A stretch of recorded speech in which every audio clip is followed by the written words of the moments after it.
Dijeron igualdad, pero esta vez me separaron. Dijeron mucho, pero no se olvidaron de callarse. Cuánto odio por mi piel sembraron. Dijeron historia y la tergiversaron. Dijeron guerra, muerte, odio y nos culparon. Enfermedades, epidemias nos contagiaron. Exterminación de mi fauna complace a tus mercados. Dijeron riqueza y todo se lo robaron. Oro, platino, diamante, a la fuerza se lo llevaron. Y la actualidad es tan triste que todo aquello que dijeron es lo mismo que hoy se dice más. ¿Quién dice, quién explota, quién se beneficia? El asesino, el mismo que da las noticias. Hay una cuenta fácil que siempre me da las grandes riquezas, de dónde vienen y hacia dónde van. Independiente como los Mao Mao, concluyente como los Mao Mao, como los Mao Mao, como los Mao Mao. Somos resistentes como los Mao Mao. Independiente como los Mao Mao, concluyente como los Mao Mao, como los Mao Mao, como los Mao Mao. Somos resistentes como los Mao Mao. Nati Dre es afroresistencia, cultura ancestral, afrodescendencia, solidaridad. Esa es la esencia, la diáspora africana eleva la conciencia, conciencia negra, universal, progresista y transcultural. Negros y mestizos revolucionando, pueblos caribeños y africanos en un solo bando. No más explotación, colonialismo interno, no más confusión, supremacía blanca en el Babilón. Soy rojo, negro y verde, afroliberación.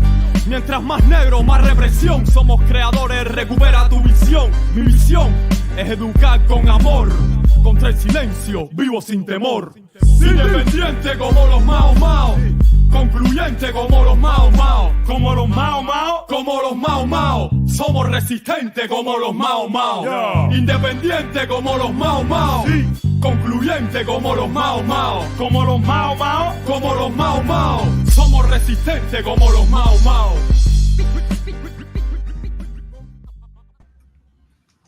What's happening, good people? We are live and direct. This is the Rise Up Morning Show. You know what we do around here. Today is November 1st. TGIF. Thank God it's Friday up in this piece. I am Kalonji Changa alongside two of my ruthless cohorts, Dr. Ikemba Ojore in the building. How you doing, sir? You good? Share, all is good. All is well. Happy to be here, man. No rise doubt. up. Rise up to everybody, too, that's tapping in. Okay. Let's get it in. These early mornings, though, man, I'm trying to adjust. You know, this man. hour, this 7 a.m. start. Yeah. Who idea was that? I don't know, man. I don't know who chose that.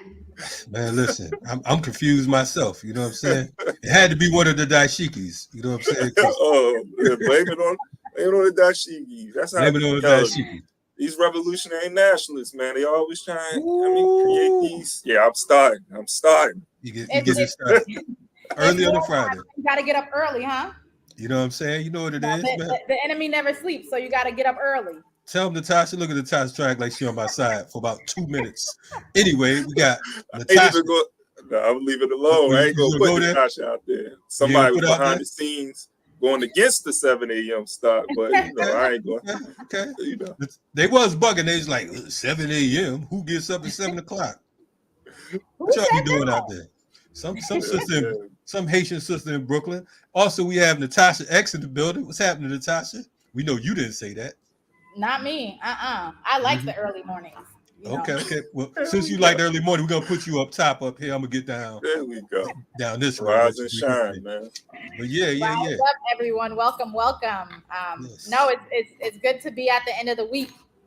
Without a doubt. I want to mention something too. We forgot to mention two things. One, yesterday was the birthday of our brother, comrade, OG Dedan Kamati. You know what I mean? So we forgot to acknowledge him on yesterday. You know, our freedom fighter out of Kenya, the Land of Freedom Party. For folks who aren't familiar with Dedan Kamati, I think y'all should go get a late pass. That's number one. But also, the second thing, tomorrow is November 2nd, which will commemorate the 45th year anniversary of the liberation of Assata Shakur. So we want to make sure that we definitely celebrate and commemorate, you know, her liberation. And, you know, we pray that more of our brothers and sisters are liberated. Shout out to Sekou Odinga, who's now an ancestor, one of the liberators for Assata Shakur, who folks rarely mention, but I guess it's cool to say right now, you know. So definitely, here today, November 1st. It's a day of revolution, and we're gonna keep on moving. So yeah, what's good? Y'all all right though? Freedom All Fridays. Yes, absolutely. Freedom All Fridays. That's where we at today. Freedom Yes, All, yes. Because even when you say people, don't mention Baba Sekou Odinga, rest in power, I think it's a good example of just, how our freedom fighters are forgotten, but purposely, right? It's done on purpose. They don't want us to have that memory of, the Sekou Odingas, the Mumia Abu Jamals, the work that they put in, out here as well as behind bars, continue to put in, or the Move 9, just our political prisoners and our freedom fighters in general, because again, them being able to control that narrative, we think that the only struggle we had was the struggle to vote. Our ancestors, fought to vote. If that's what we thought the struggle was all about, then we won't do anything else. We don't know better, then we won't do better. So, it's important that we, continue to uplift those names. So I appreciate you, starting off the show, uplifting, our freedom fighters. No doubt, no doubt. And to Natasha's point, it is Freedom All Friday. Every Friday, we make sure that we talk about the liberation of our freedom fighters. Also want to shout out our brother Frank and what's our other comrade's name with Abdul Haq. And listen, I haven't met Abdul Haq, but Abdul Haq looked like the kind of brother you don't want to forget his name. So Abdul Haq, it's all good, brother. You know what I'm saying? I'm with you. Abdul Haq is actually from Chicago, the same I place already know. Today is from. So okay. So we Chi-towning it out today. Just a little, a little hint there. Little teaser. But before we even go there, I want to definitely say, because I've gotten a number of different phone calls. Of course, I'm on Leonard Peltier's legal team and his ad hoc committee as well. He had been hospitalized for the past week. He is out. And him being out doesn't mean that things are great. Part of him being out is him wanting to be out because, he's continuing to be tortured, because when he's in the hospital, of course, they have him shackled down. This is a man that's 80 years old that can barely walk or can't really walk without assistance, going blind, all types of different issues. And they still feel the need to shackle him down, have him shackled down while he's in the hospital. So, of course, it's not you're trying to get medical treatment and you have all these shackles and handcuffs and things on you. It's not really a good situation. So we want to say thank you to all the folks who've been making these calls. Make sure you call Senator John Ossoff's office to remind them that he needs a medical transfer. Him, Mumia Abu Jamal, and so many others. But anyway, you did mention Chicago, and Chicago is the home of one of our favorite intellectuals and freedom fighters, being Dr. Jacob Carruthers. So hopefully we'll be talking about Doc as we move along as well. Last time I was at the spot named after him, I believe it's at the Center for Inner City Studies. We did the welcome home for Chairman Fred Hampton Jr. So definitely we love Shy. Yeah, I agree. I got a chance to go to Chicago just for a little bit one time recently. Last year, I think it was, in the spring of last year. And so it was nice to be able to get that kind of knowledge. I think sometimes when you're learning about, African-centered worldviews, or, just African-centeredness in general, and also Black liberation, sometimes depending on where you are, you might not know, what the intellectual lineage is within other cities. Yes. And so it was nice to gain that kind of knowledge, by going to Chicago. I mean, real quick though, Dr. Bobby E. Wright, one of the most slept on. You know what I'm saying? Mm. His book, Psychopathic Racial Personalities and Other Essays. I don't even think it's 70 pages tops. I could be wrong, but that is a powerful piece. And it's like when you talk about Dr. Carruthers and you talk about folks like Bobby E. Wright, if you're not in that particular vein, to your point, Natasha, a lot of folks are only caught up on what's going on regionally. But for many of us on the East Coast, I came up not only in the quote unquote revolutionary freedom fighting movement, but also dealing with the historians, the scholars, the Dr. Benz, the Dr. Clarks, the Marimba Inez, who was Donna Richardson at the time, or Donna Richards at the time,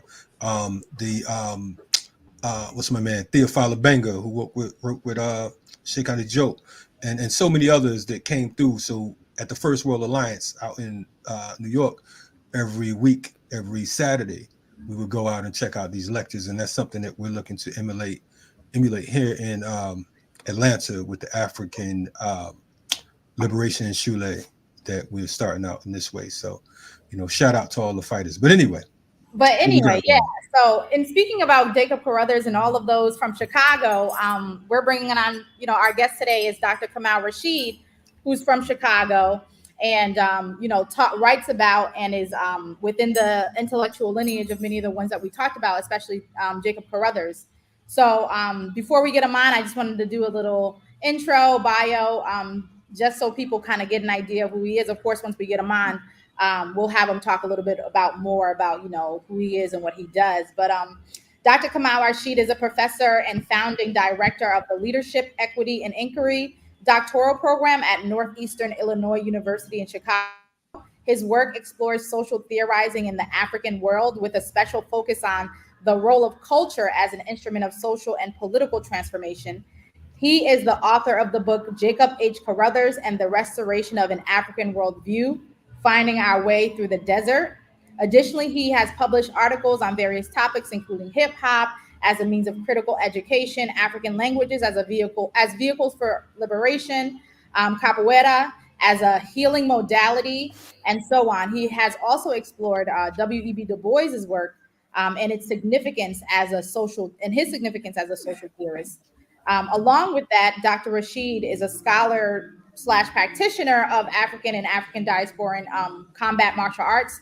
So mostly of the African Brazilian martial arts, a capoeira, which is one where he instructs in. He also teaches 52 blocks, Kokobale, Kalinda, and so on. He seeks to understand these arts as dynamic forms of movement, instruments of political resistance, reflections of the history of African peoples, and the modalities of healing. In addition to his scholarly pursuits, Dr. Rashid has been active in a number of community initiatives. His work has included supporting institutions that work to build community food security, such as Your Bountiful Harvest Family Farm, which was an urban farm that was located on the south side of Chicago. He was a coordinator for Akobin Rites of Passage Society, a rites of passage program for African American boys, and he is also the president of the Midwest region of the Association for the Study of Classical African Civilizations and director of the Kemetic Institute of Chicago. So with all of those amazing things, we welcome Dr. Kamau Rashid to our show.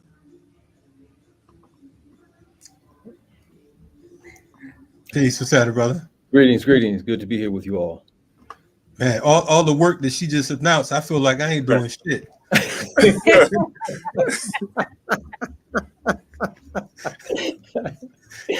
He's like, he's also a chef. Right. I'm like, what does this man not do? Welcome to the platform, brother. Welcome. Thank you. Yes, we're glad to have you here. And I think, having you here will give people a chance to be enlightened about not just the work of, that you do, but also the work of a lot of our ancestors and how we can continue in that lineage, doing that kind of work, and what it means to be, as your bio shows, an academic that is also connected to the community, right? That is not someone who just does the work in the academy, but has a really strong hold within the community and works with and for the community, which I think is something that was originally envisioned when we're thinking about academics going into the academy and Black studies. But, we've come, a sort of ways away from it, but that it's good to know that we have those who we can look to and connect with that are doing that kind of work. So with that said, tell us a little bit more about yourself, about the organization ASCAC for people who don't know about it, and even some of your work with capoeira and other African martial arts. Yeah, thank you. So first, I want to say thank you for having me on. It's always an honor to be able to engage with members of our community, and certainly appreciate you creating the space to talk about Dr. Carruthers and his ideas, and also this book. And I'll say a little bit about why I wrote the book as well. But so yeah, like, as was said, I've been engaged in the liberation struggle for African people since I was an undergrad, since the 90s. And been in a number of different types of formations, worked with Kawita organizations at different points. At one point was involved in the PGR, the Provisional Government of the Republic of Africa, some years ago, and just have been actively engaged in a number of different formations in Chicago around African liberation. And so for me, one of the things that's been a key concern throughout the entirety of this journey is the importance of us developing a type of critical consciousness which will inform my actions. And this is actually something that I take up in the book at various points. And so many of the things that I do are interlinked with that, right?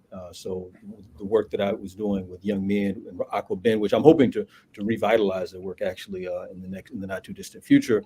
But we recognize the importance of us having rites of passage processes for young men in our community, so they develop not only they develop a righteous African-centered orientation around manhood, but also that they understand that role in the community, that is that transformative potential, right? And of course, one of the things that's been a guiding light in everything that I do is this model from the Council of Independent Black Institutions that emphasize the importance of institution building as a fundamental basis whereby we can liberate ourselves. And so much of the work that I do is really guided by this model, again, whether it's food, whether it's issues of security, whether it's issues of education. A lot of the work, really all the work that I do has been anchored by that. With regards to ASCAC and the KI, I've been the president of the Midwest region of the Association for the Study of Classical African Civilization since 2020.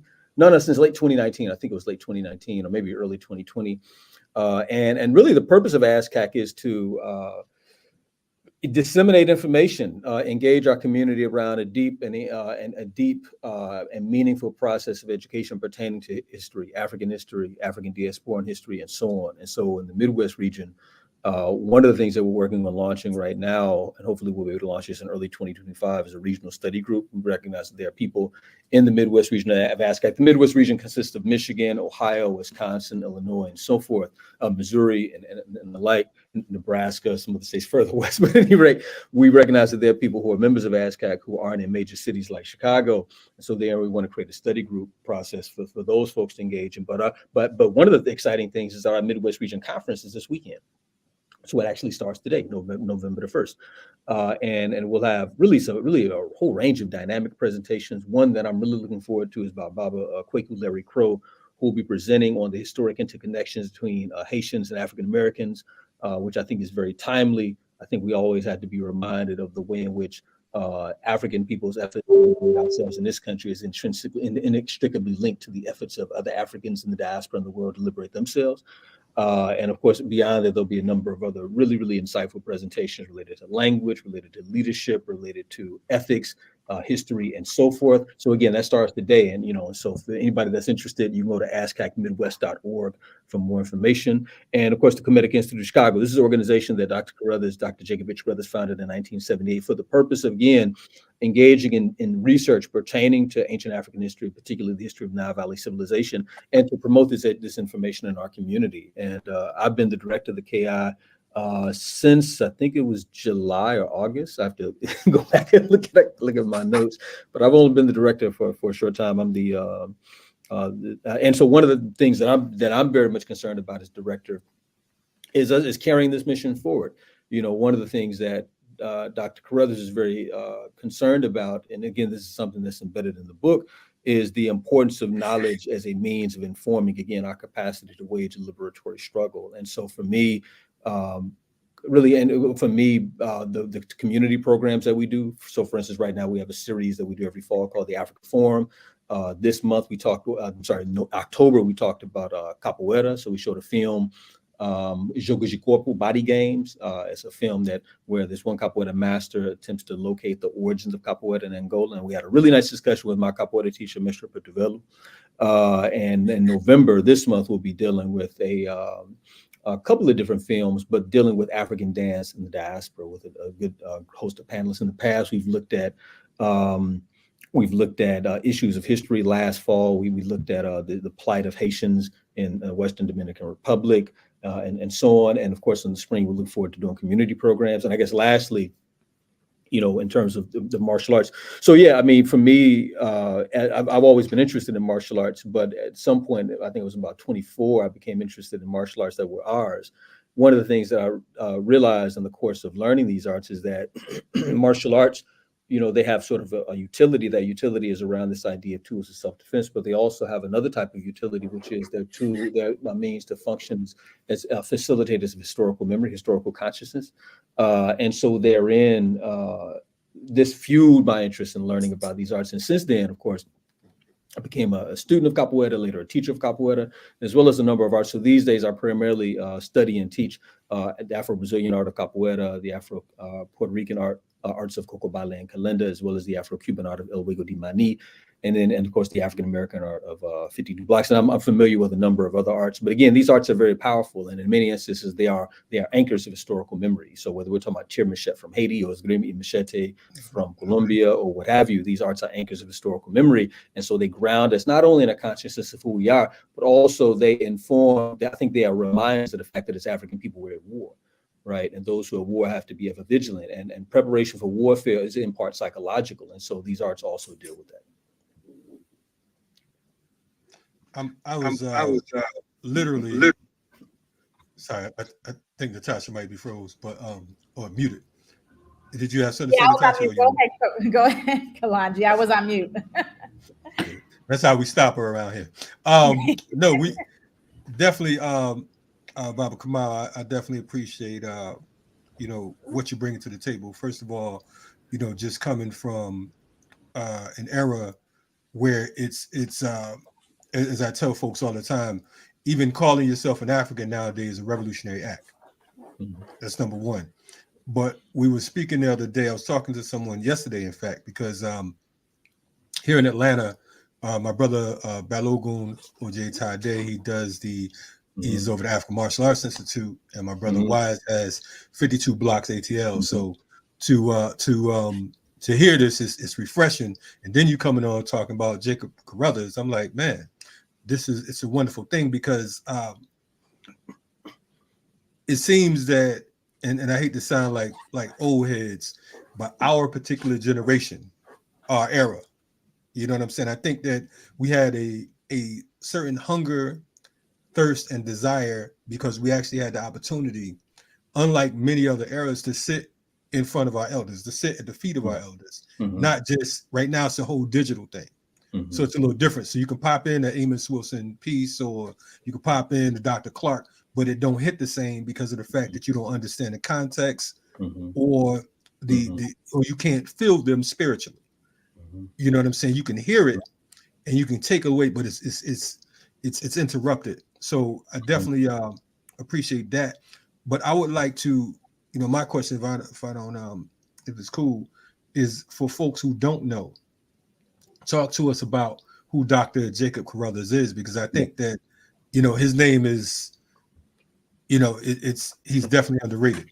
Yeah, I appreciate that. And I appreciate what you said also. I totally agree. Real quick, that was one of the things that, like, when I was in college in the 90s, Kwame, we brought Kwame Ture to campus. We brought Ivan Van Sertima to campus. Bobby Seale came to campus, I think once or twice during the time that I was there. Ivan Van Sertima was there a few times. I mean, it was something very profound about being able to share space with these folks. And again, it's not like watching a video on YouTube, right? Yes. The thing that stood out to me, like in that period, you had cats who, like, they were very close to a number of these scholars, and you still run into folks like this today. Like they were with John Henry Clark everywhere he went, or they were with Dr. Thompson everywhere he went, or so on. And there was a type of apprenticeship, right, where people were developing a type of critical analytical lens by virtue of their proximity to these men and these women and their association and work with them. And it was a really different era for me. A lot of that was Baba Hannibal Afrique. That was an elder who I spent a lot of time around, who had a really, really big impact in terms of my thinking. And so the work that, like the rites of passage work, that's Baba Hannibal. Not that I didn't, understand the importance of that beforehand, but it was really Baba Hannibal and also his good friend Mama Nana who was really the impetus behind a lot of that. So you're right, the digital piece is very disembodied, and it doesn't capture the sort of spiritual connection, not only to those individuals, but also to our liberation struggle. So who is Dr. Carruthers? Jacob H. Carruthers, I guess to answer that, I have to deal with the context. And this is something that I try to, I sketch out in the introduction to the text. This is definitely something that me or somebody else needs to go back and write about more. But to talk about Carruthers, we really have to talk about the milieu of Chicago in the 1960s and 70s, right? Where you had a host of Pan-Africanist, nationalist, as well as a number of socialist, formations in the city. And so Dr. Carruthers arrives here within a very dynamic ideological milieu, right? You have the Black Panther Party under Chairman Fred Hampton. The RNA, the Republican of Africa, is here. In fact, they're right down the street from where the Jacob H. Carruthers Center for Inner-City Studies is. You had a host of formations. Eventually, you get the All African People's Revolutionary Party. And so in many respects, the African Liberation Support Committee, there were so many formations that were active in the city at that time. And one of the things that I think is important in terms of Dr. Carruthers and his emergence is that he's a part of a small circle of scholars who are raising critical questions, principally about the importance of historical memory to our consciousness as a people. Part of the import of this, and this may be obvious to some people, but I'll spell it out because perhaps it's not obvious to all. Part of the thinking that emerged in this group, the Chicago group, or the Chicago School, what some folks would later call it the Chicago School of African-Centered Thought, and that's the term that I use in the text. And you get the evidence of this by, I think, about 1973, when him, along with a handful of other scholars, including Dr. Harold Page and Dr. Anderson Thompson and so forth, began to publish the Afrocentric World Review. And one of the first essays they publish is one that deals with historiography. That is, historiography is the study of history. That not just the study of history, but the study of the process whereby history is constructed. So, I'm sure folks understand, like, the past is everything that's ever happened in the entirety of the universe. But all of the past is not history. History is just what people have written down, right? And historiography studies what people have written down. So again, the past is everything that ever happened since the universe came into being. History is everything that people have written down since people started writing down things about the past. But historiography is the study of that process, the study of the craft of history itself. And they emphasize the importance, again, of historical consciousness to critical ideation. That is, how does our historical awareness inform how we think about reality? And so Dr. Carruthers, again, as a scholar, as an intellectual, is within this particular milieu. Again, the Chicago School. Again, this is like in the early 1970s, right, where they're publishing this journal. And he's also, of course, as an educator within the context of the community. This is, again, what at that time was, I don't even know, it was called the Center for Inner City. I think it was the Center for Inner City Studies at that time. Also, it used to be the Abraham Lincoln Center. Now, of course, it's the Carruthers Center for Inner City Studies. But there's also the community that's operating in that space, again, which is a dynamic space, because you had, again, folks, Marxist-Leninists in there, you had Panthers in there, you had Pan-Africanists in there, you had cultural nationalists, and you had everybody was in there, teaching classes on Saturdays, engaging the community, really developing this model of grassroots education. And Dr. Carruthers is also there in this mix. And so, again, all of these contexts are shaping him. And so, again, with the formation of this journal, the Afrocentric World Review, is what you see him beginning to attempt to establish an intellectual infrastructure, a conceptual edifice around this project of African liberation, right? Specifically in terms of how we think about knowledge construction itself, beginning with the study of history. So we fast forward a few years to the mid to late 1970s, and he's traveling throughout Africa. He took a sabbatical from the university. He was at Northeastern Illinois University, where I'm now, and he was traveling to different countries looking for really a model, a curriculum model, because he had concluded that it was important for the Inner City Studies degree program. They had 2 degrees for an Inner City Studies undergraduate degree and a master's degree, that it was important to ground both of these programs in an African-centered orientation. So he's traveling around the continent looking for a model. Dr. John Hendrik Clark, wrote him a letter of introduction to Dr. Cheikh Anta Diop. And so he goes to Senegal, and his encounter with Cheikh Anta Diop, he says, changed his intellectual trajectory in terms of orienting him towards the study of Kemet, the study of the Nile Valley. When he returns to Chicago, of course, not his study of Kemet, of course, is greatly intensified. But I would also argue that this development, as well as the trajectory that he was on in general, was also fundamental in terms of shaping how he's thinking about, again, the liberation struggle of African people. And so there are a couple of important things that happened. In 1978, you get the formation of the Kemetic Institute of Chicago. Again, this is him creating an organizational structure or an institutional framework around this study of Kemet. Again, this charge, because studying Kemet was a charge that he got from Shenka Joe.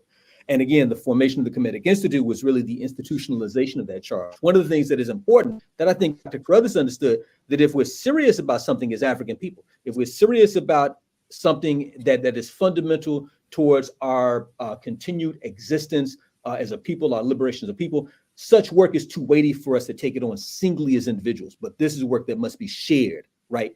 And in order to ensure the continuity of that work, we have to create institutions to establish and sustain and carry that work forward. So he understood that, hence the Kemetic Institute of Chicago. A few years later, of course, I should say, and so they're researching, they're doing classes of the community, they're taking trips to the Nile Valley and so on. A few years later, in 1981, they found another organization, the Temple of the African Community of Chicago. This was a organization focused on popularizing or propagating Kemetic spirituality in the community. One of the things, and Dr. Conrad Worrell told me in a conversation once, that the discourse that was occurring like late 70s, early 80s was around this idea that yes, it's important that we're doing this intellectual work, but it's important that African people also have a type of spiritual orientation. And this is very interesting to me, especially when you look at the history of the Haitian Revolution. And this is also very important because not too many years later, Dr. Carruthers writes a book about it. So again, jumping ahead, of course, in the 1980s, 84, into 85 is some of the pivotal meetings that lead to the formation of ASCAC. And Dr. Carruthers, of course, is publishing during this time a number of essays, of course, and chapters and articles that are dealing with these questions of African history. But I think that his scholarly works, particularly three works, I think were probably most important in terms of demonstrating his own intellectual trajectory as well as the significance of his project to African people. First, of course, is Essays in Ancient Egyptian Studies, which was published in 1984. This book was really an attempt to develop an African-centered orientation of the study of Kemet, and by extension, an African-centered orientation of the study of the African past, right? Not one that's mediated by these Eurocentric parameters, conceptual frameworks. And so this was a very important book, not just in terms of the information that it contained, but also in terms of the methodology that it demonstrated. And this is, again, a recurring theme in his work, where he's not just writing about topics, that is African deep thought or philosophy or education, but he's also demonstrating a type of methodology that is a means whereby one can engage in the study of this or that topic. He also, of course, a year later publishes The Irritated Genie, which I think is probably of all his books, probably my favorite because of its clarity. One of the things that Dr. Carruthers does not do, which I think many Black intellectuals are guilty of, they talk about our intellectual traditions. They talk about our liberatory traditions, our revolutionary struggles, as if they exist only in the past. But that doesn't make sense to me, because these people here are constantly talking about this so-called revolution that they fought against the English, right? And you have this in other places, despite how contradictory their conceptions of revolution are, they continue to uphold the banner of these oftentimes bourgeois revolutions. But indeed, for him, the Haitian Revolution was a template for African liberatory struggles, one that he argued was insufficiently not only studied, but also emulated. And so the book is, I think, profound in terms of its articulation and conceptualization of what Black liberation looks like. So at any rate, Dr. Carruthers, I guess to wrap it up, was a key thinker who was concerned about, as he would say, how we get ourselves as African people out of the mess that we're in. And he understood that regardless of what we do, that is, the actions that we take to free ourselves, that those actions themselves are undergirded by ideas, and that it's important for us to develop the types of ideas which have the capacity to fuel the type of actions which have the capacity to reshape the reality of African people. So yeah, I think I'm just taking in all that you're saying about Jacob Carruthers and thinking about the way that his trajectory was in terms of his growth, in terms of how that happened and who he was able to contact and get in contact with and what he was able to study and where he was able to study and how those things affected the way his ideas came about, and the connection between what we were talking about before, right? The absence of actually being in particular spaces, like when you talk about the charge that Sheikh Anta Diop gave him to study, ancient Kemet, and the way in which him being able to be in the space and be present there was able to, give him something else and change the trajectory of his own intellectual growth. And so I'm thinking one of the things that within thinking about his trajectory, his idea, and his ideas and ways of thinking about knowledge, and thinking about the connection between ancient Kemet and that kind of particular knowledge that Black intellectuals who study Kemet are looking at as a foundational understanding to how we think of our own ideas and how we create our own social theories. Can you tell the people, a little bit more about what does it mean to have an African-centered orientation, an African-centered worldview, and why does that matter in terms of the ways in which it connects to our thinking and the decisions that we make, and the work that we create and the way we fight for liberation? Yeah, thank you for that question. So I think it's important, and people who who watch you all show probably understand this already, but everything that we see in reality is undergirded by particular ideas, particular conceptions of reality. The very fact that we would name, that we would denote something as sort of as an African-centered orientation, African-centered paradigm, African-centered, perspective, and so forth, delineates or demonstrates the degree to which there are certain ideas that exist in the world that are suppressed or perhaps contested, right? And so, given that we live in a reality where everything that we see around us, whether it's legal frameworks, institutions, organizations, policy, all these things are undergirded by ideas. One of the things that we have to grapple with as African people is that we live in a society that has been shaped in the image and interest of fundamental alienation, right? Which Dr. Carruthers would argue is his core idea in terms of how the European world or how the Eurasian world operates.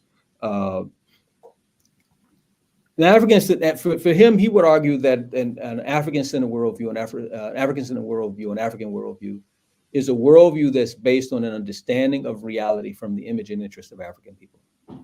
Well, the question is, how do we get at this idea of what that means, right? One of the ways that we get at what this means is by studying African thought, by studying African history. This is again why the study of history is so vitally important.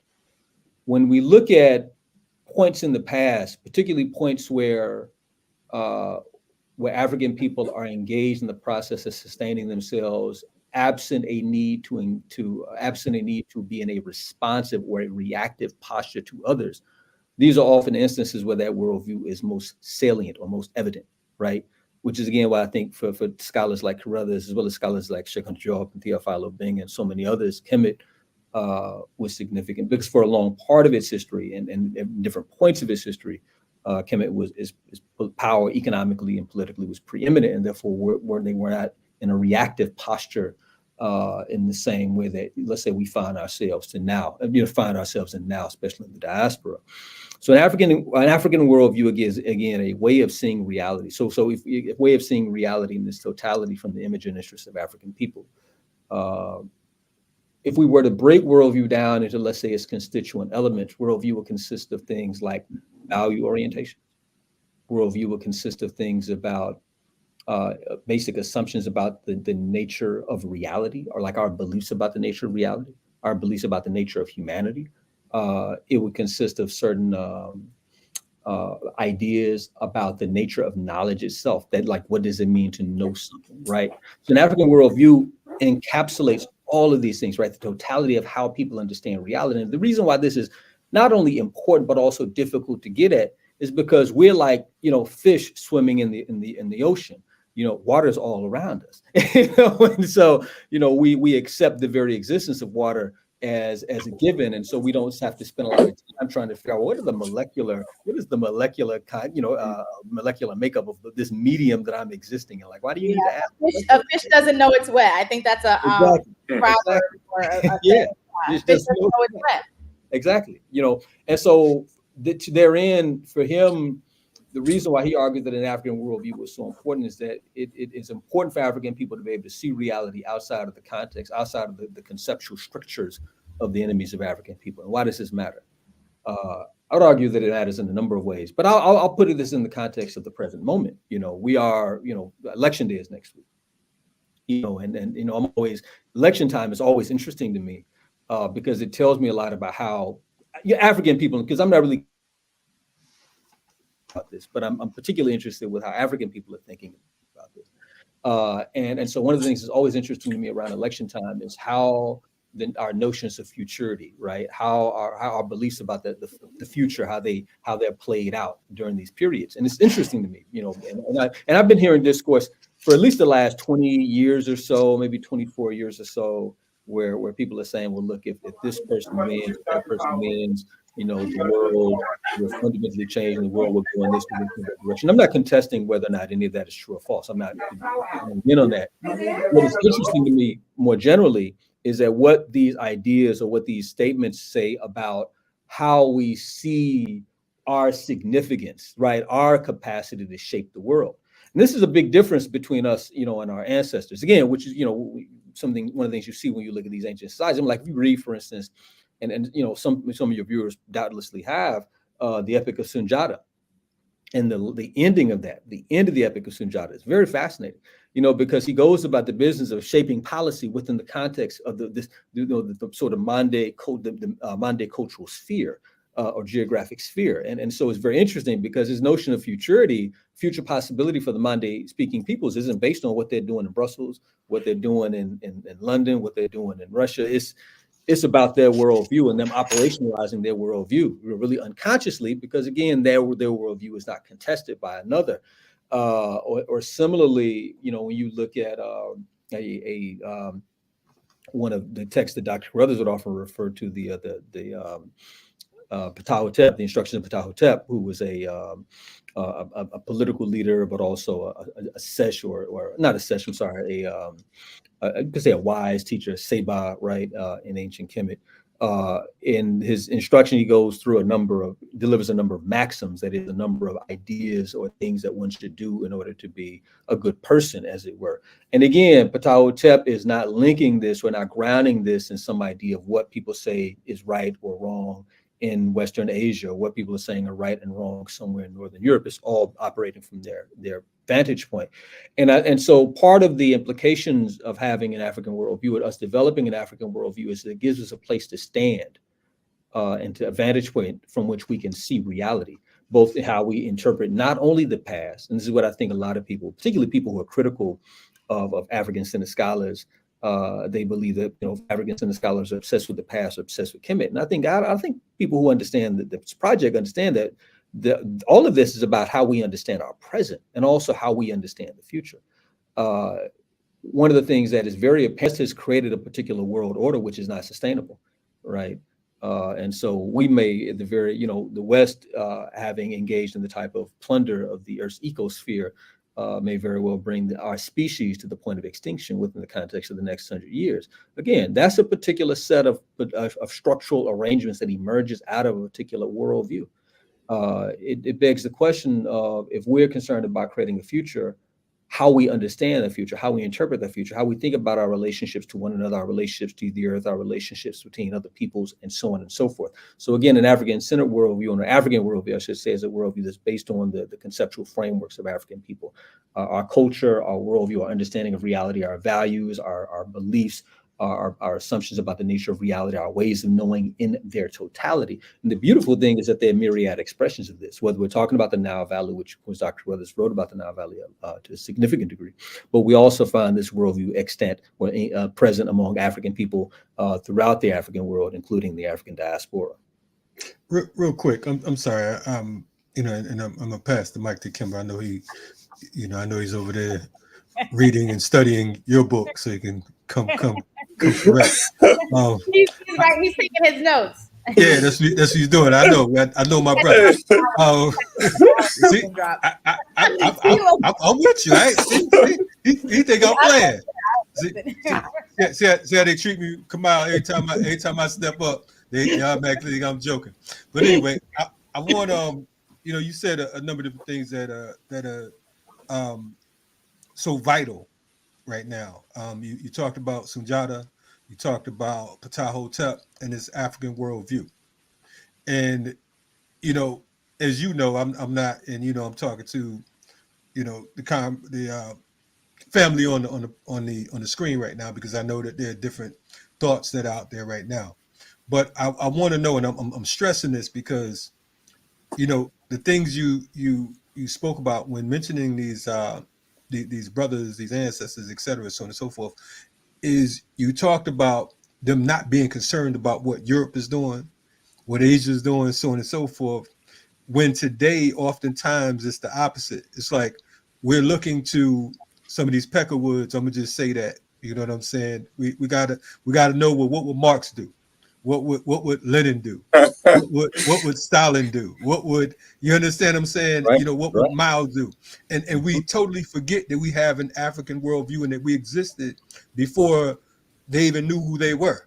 You understand what I'm saying? Before their lineage knew who they were. But we're so crippled.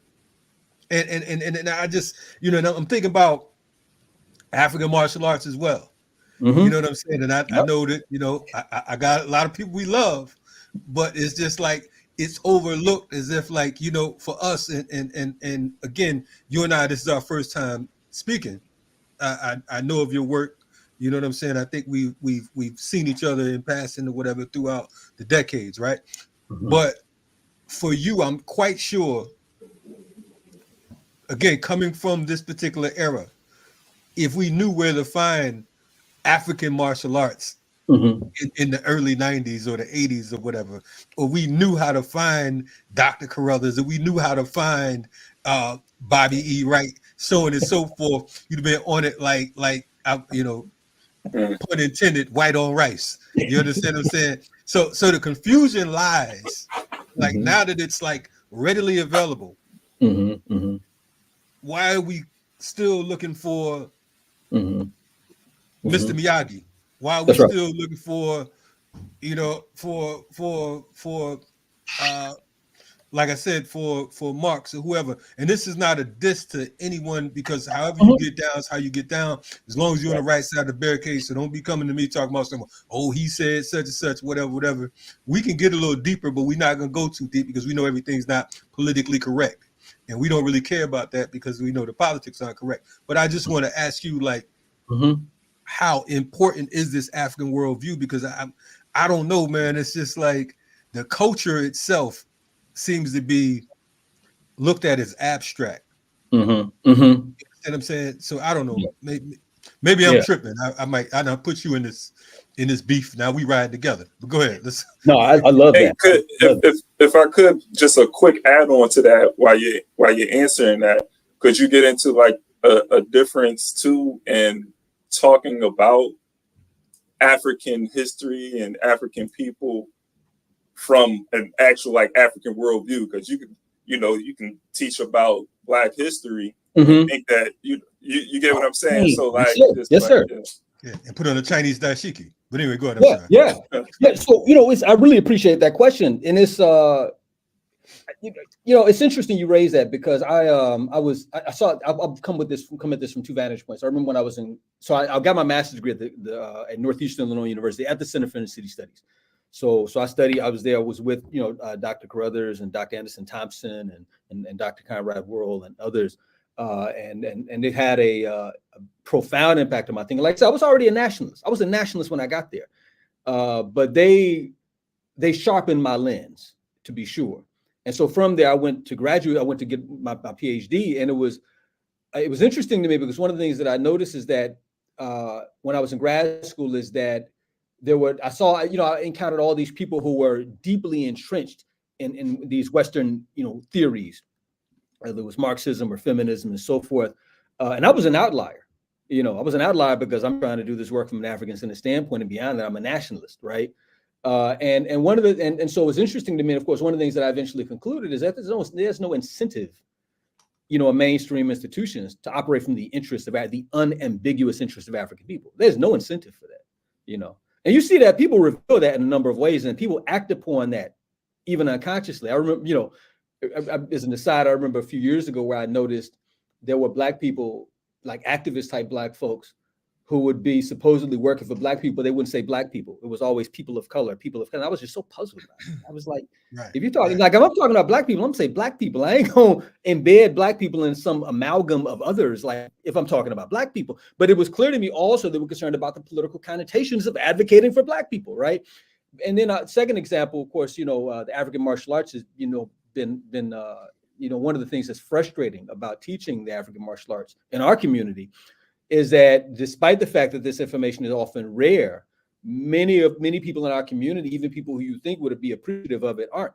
You know what I'm saying? And so it's interesting. And I remember one day I was talking to Dr. Edward Poe. So Dr. Edward Poe is a scholar of the African martial arts. He's also a student of Mestre Pastinha, a very famous capoeira master. And as far as you can tell, may have been the first person to teach capoeira in the United States in the early 1970s. Well, anyway, Dr. Poe and I were having a conversation one day, and I was expressing my frustration with him. I said, Dr. Poe, I'm teaching, all these people know I'm teaching capoeira, but they put their kids in Taekwondo, they put their kids in Brazilian Jiu-Jitsu, and these people, they supposed to be Black-minded, African-centered, what have you. He said, well, you have to understand, Kamau, that there's an incentive to study judo and karate and Taekwondo. You can go to the Olympics with Taekwondo. You can go to the Olympics with judo. You can go to tournaments and win trophies. And when he said that, that was interesting to me because they ain't no capoeira trophy, ain't no Coco Ballet award. It's like ain't no 52 blocks tournament. Like these are our traditions, and oftentimes these are maligned or endangered traditions, right? And so one of the things that we have to be clear is that there is no incentive on the part of there's no reward system that is built, that's recognized by the dominant society around the development of African cultural traditions, let alone traditions that are linked to a liberation struggle. Is it also because it's not combat and the pieces that you named was sports? Are sport? Maybe that's so. Could you imagine like Haitian machete fighting? Like you can't put that in the Olympics, right? That ain't no sport. This was an art of war. It is an art of war, right? And that's one of the things, Hati Kalindi, he talked about that. He said that, he was talking about the continent, but he said, when you go to Africa, martial arts is still very real. It ain't like in the West, a lot of these things are sport oriented or it's just a bunch of people talking.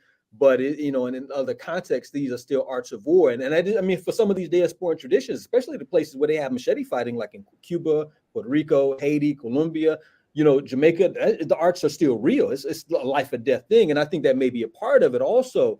I think the other thing is that, one of the things that, you were saying something earlier, and I was thinking about it, like how we understand history from an African worldview, right?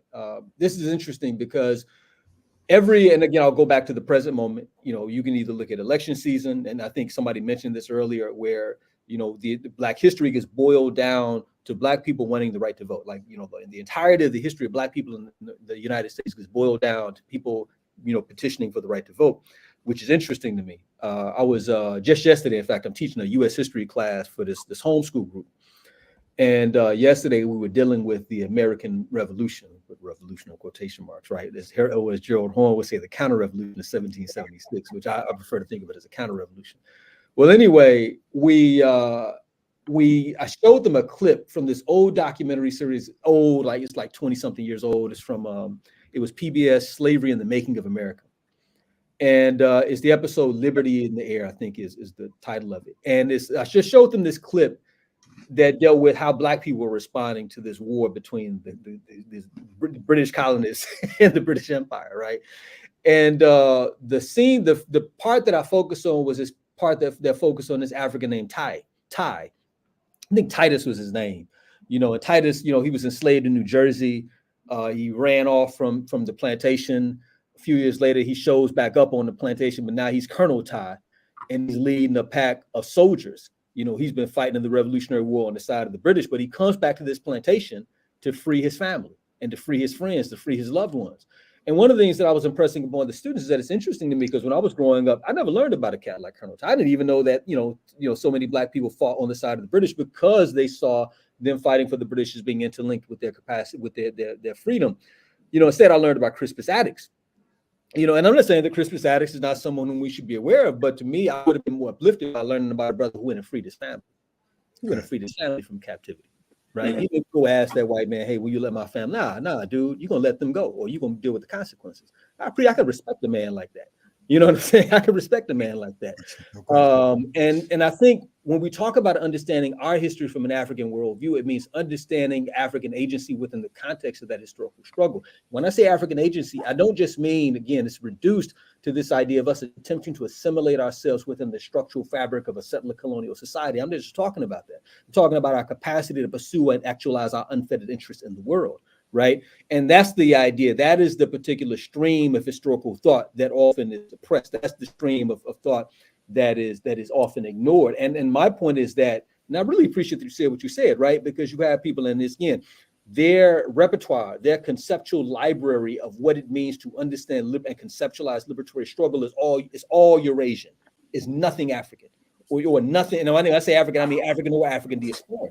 And it's interesting because if you look at Dr. Carruthers' work, and I talk about this in the book, especially in chapter 10, where I deal with the Haitian Revolution, there's a stream of conceptual continuity from Jean-Jacques Dessalines, how he talked about the French and talked about this idea of the phantom of liberty versus the irritated genie, to David Walker, you know, who in the 19th century talked about the avariciousness of the European and the necessity of Africans to liberate themselves, to Bobby Wright, where he also continued to say, they're talking about the depravity of the European, the psychopathic nature of the European, right? There's just a stream of thematic continuity.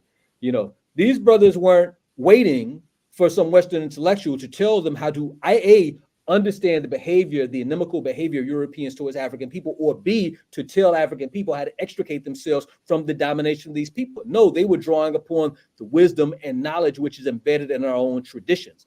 And that to me is the importance of, again, an African worldview, and why an African worldview is important to understand our history, because if you don't understand our history from an African worldview, you're only understanding what white folks said about us.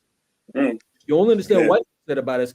You're engaging in a study of history that's focused on attempting to see how African people can be embedded on the periphery. You know, African people can be embedded on the periphery of European society, because that's all you get in that other framework. Hey, that tradition you talk about too, of resistance, which isn't spoken about, or you spoke about how many people fought on the side of the British during the American Revolution. And, you know, I just remember just doing the research and looking at that history of people who are on the other side of the conflict. And then even with the War of 1812, you know, I learned about the Africans who left the plantation to fight on the side of the British, and many of those Africans went to Trinidad, and there's about 6 settlements over there, and were known as Americans. And so, like, when I get in these conversations with people, and they talk about how we fought in wars, like, and why that's why one of the reasons why we should be, you know, patriots and proud American. I'm like, what about the Africans who fought to end colonial? Why don't you talk about those people? You know, and even just last point, I know we're about to go to a break. Just this European tradition of thought. When you learn in academia, so what you know, sociology, they talk about the founding fathers, right? You know, these guys are white. Emil Durkheim, you know, Herbert Spencer. They start with these white, and everything after that is sort of a offshoot or continuation of that thought. But that's the lineage of these different thinkers, even with African thinkers. So, and I think you're flushing all of that out as you're speaking. No doubt. We need to go to a Black Power break, because y'all gonna get us banned. You know what I'm saying? Y'all a little too y'all. Now we can say black. Now they ain't saying African. You too unambiguous, as Kamau said, right? Yeah. Black people too unambiguously. It was all good that Dr. Rashid came. We was on our way. Hey, we need him back more often. You know what I'm saying? Straighten everybody out. Yeah, listen, man. Everybody straighten up. Be African, you know what I'm saying? Look at that. Yeah. You got Ikemba glad to be African today. He even wore his dashiki. I'm like, man, this brother right here. Hey, 2 days in a row, too. Oh, my goodness. Hey, 2 days in a row. Oh, man. Yeah, I said I know he's coming, so. Y'all gonna make me put on a dashiki. It's getting out of control now. Anyway, let's take it to this Black Power break real quick. Kimber, you bringing us something to what? Or do I need to do this, brother? Hey, I got you, family. I'm Okay, glad brother. I'm glad you gave me the authority. Actually, it's on you, Conrad. I mean Rafiki. Huh? Okay, well, SNCC.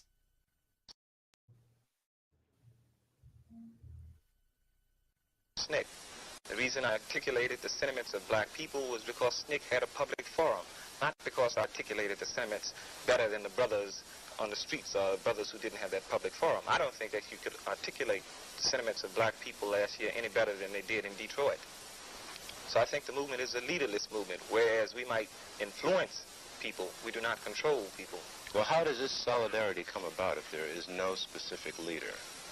I think eventually there will. I think as the struggle progresses, see, revolution does not occur in one stage. It's an evolutionary process, you know, like people go through different things. The masses of people become involved, then leaders are chosen.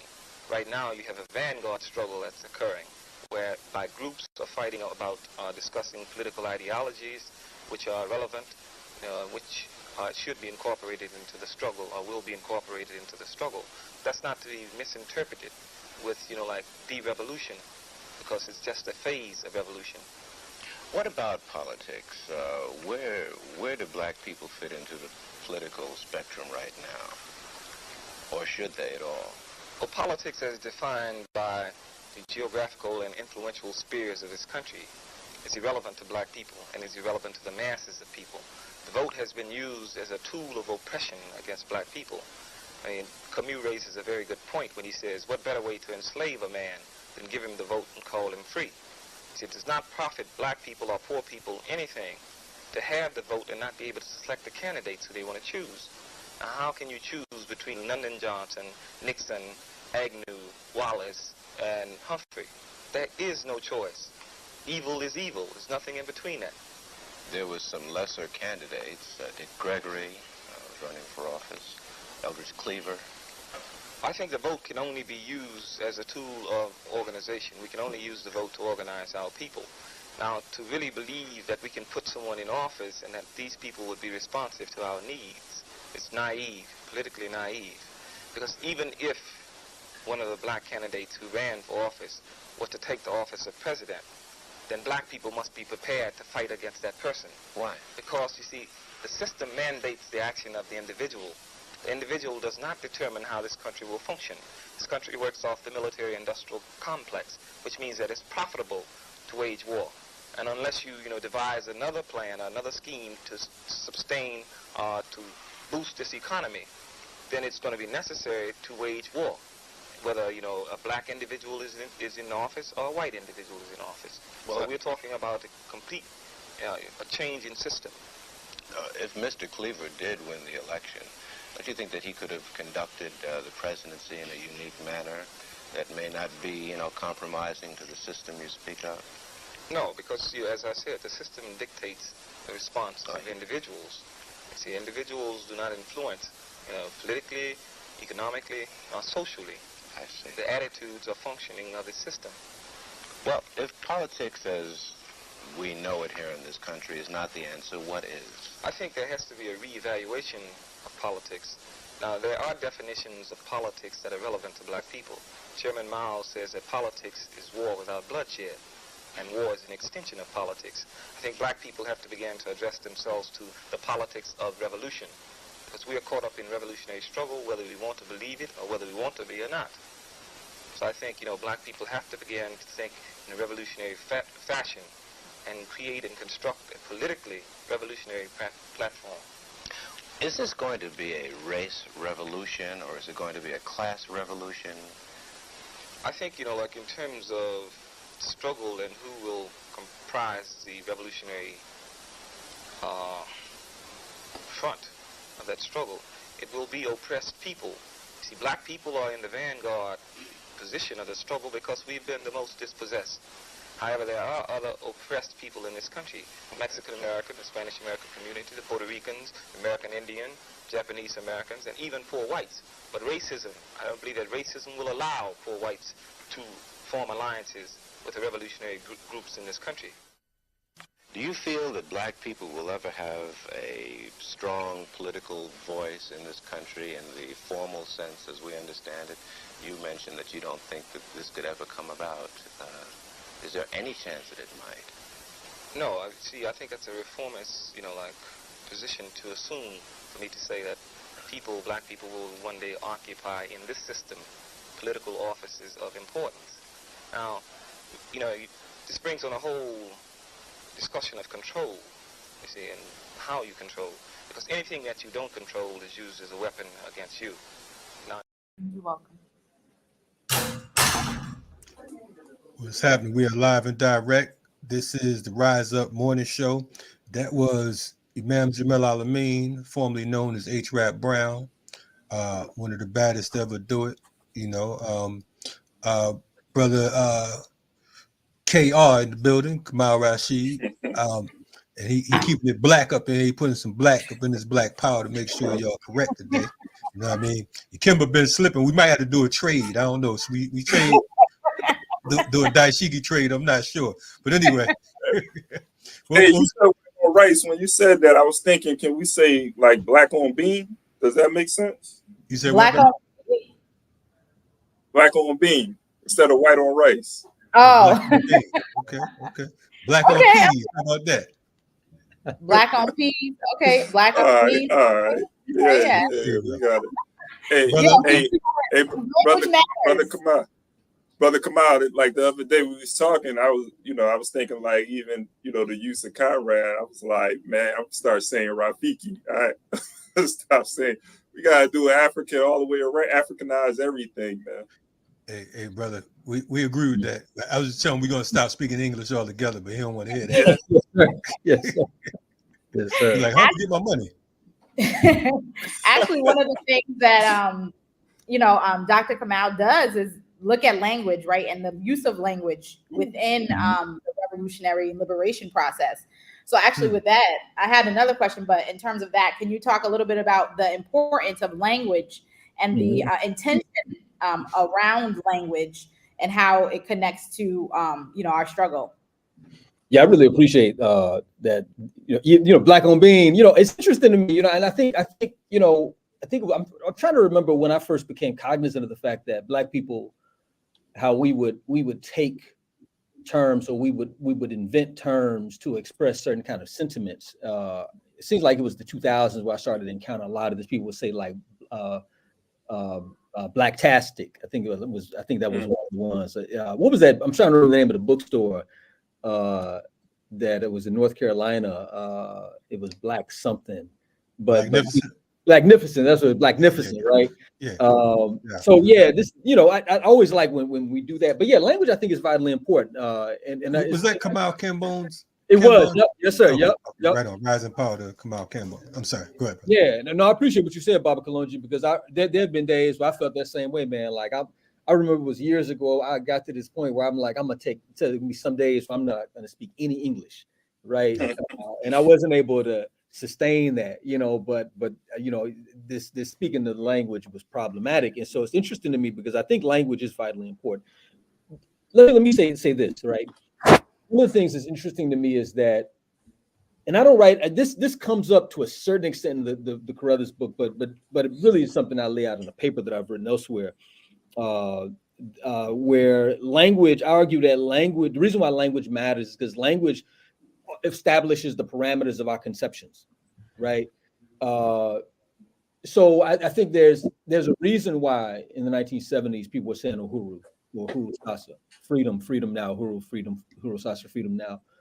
And it's also a reason why you have many people, and I think it was folks it was Obadele, but then Obadele Kamban, but then there was a lot of folks in Atlanta with Abibi Fahodie. In fact, it was Baba Mwalimu Barudi. I think he was the one who got me into just using it in a more like, he would use Abibi Fahodie as a greeting, like, hey, Abibi Fahodie, which was very powerful. For those that don't know, Abibi Fahodie is Black power in a Shanti chief. And I think there's a lot of power in that. I think that part of the challenge of English, languages are not limited to their utility, again, words, languages are also, they also reflect the cultural context out of which they emerge. They reflect, that is, their origins. This is why, like, we'll use a word in English, and if we really understand the language, we can say, oh, this word goes back to ancient Greek or ancient Latin, and this is what that word meant. And so these are the ideas that are embedded in that word. But beyond this, language also is a signifier. That is, language is used to convey certain ideas, often ideas about value, intelligence, capability, and so forth. This is one of the issues that we face as African people, wherever we are, is that in order to demonstrate ourselves as being intelligent, we're supposed to talk a certain way. So for us in the United States, we're not supposed to speak in whatever we call this thing, AV or Ebonics or whatever. We're supposed to speak standard English. But for other Africans in other parts of the world, they're not supposed to speak whatever their traditional language is. They're supposed to speak English or French or what have you. And so languages, of course, are important because languages they contain the deep knowledge of a culture. And I'm not saying that the practices, that is, the things that people don't contain that, because they also, the practices are a repository of that deep knowledge. But language is also a repository of that deep knowledge. One of the things that has been very interesting to me is how, you have scholars, and Jacob H. Carruthers did this, and you get other people that have done this as well, but they'll look at certain concepts in African thought, right? And what are the implications of these concepts in terms of how we think about a thing. So for instance, the example of Sebayet, which I use in the book, Sebayet is a Kemetic word, is a word from Metanetia in Egypt. The root of the word is Seba. Seba has a couple of different meanings. It can refer to a teacher. It can also refer to the act of teaching. Sebayet would be teaching or an instruction. But for our purposes, to a significant degree, we use Sebayet to signify wise instruction, And so this is very interesting. I mean, it has profound implications. If I thought about myself as a Seba rather than just as a teacher, I'm adding on the additional import of not only am I teaching, but also I'm attempting to teach wisdom. Right, something which has the capacity to enrich your life and understanding of yourself and in the world. I'm not here just to teach a lesson. I'm here to transmit a Sebayet, right? But there's also the added implication of this. The way that African people have conceived of education in the Nile Valley and elsewhere, they conceive of education as a tool of intergenerational transmission. So for me, if I'm transmitting a Sebayet, I'm not just trying to teach you how to do something in the abstract, but I'm also conveying something that has implications for how you carry this knowledge forward into the future. It's kind of like it's a Swahili proverb that says the change that must begin with the child begins with the change that must begin with I think the father begins with the grandfather. The idea is that we have to conceive of transformation and change in an intergenerational context. And so language, I think, has the capacity to orient us around how we understand reality. And I think part of the problem is that our conceptions of reality are ensnared by Europeans. And this is, again, kind of goes back to the point that was raised earlier. One of the challenges, I think, of this moment that we're in, African people, especially African people who might consider themselves progressive, are very much beholden to European, Eurocentric ways of Eurocentric frameworks. It's fascinating and also very troubling. It's also, Europeans. One of the things that's interesting about white folks have advanced their worldview as universal. At least that's what they say it is. Like they say this is how the world. How this thing is, whatever that thing is, world news, everything, exactly. Whatever they talk about is whatever they talk about. The World Series, but it's only done in America. Exactly. Dr. Carruthers, he talks about this, and he says that one of the things that the West created at the end of the 19th century, they created this idea of universal history, and this is fascinating if you think about it. I mean, if we jumped in a time machine and went back in time like 700 years, this group would have its history. That group would have its history. That group, and all these groups would have their own little histories, of themselves. But what white folks did, as a part of the process of conquering the world, they developed a universal history, and that universal history essentially argued that you had these great historical achievements in Greece and Rome. You had the Dark Ages, which was the fall of Rome. You had the rise of modern Europe, signified by the Enlightenment and the age of discovery, and that modern Europe represented the apex of human civilization. Now, if you believe, wait, 1 second. We got to go back. You just hit this real quick, and I'm sorry. I'm just. oh, I mean, you throwing these Tyson and Ali blows and whatnot, and the conversation is so necessary, especially at 7 o'clock in the morning. You know what I'm saying? It's necessary. Waking you up. Exactly. Sometimes you gotta, because you hear what they saying, mhm. but sometimes in convo you gotta hear what they saying. It's the dark ages because Rome fell. It Right. wasn't dark Yeah. for us. It was dark how we was running things. It was necessary for them to fall. So it's just amazing how, like Malcolm said, what's the matter, boss? We sick. You know what I'm saying? Yeah. Our pain is based off of their pain. Our Right. pleasure is based off of their pleasure.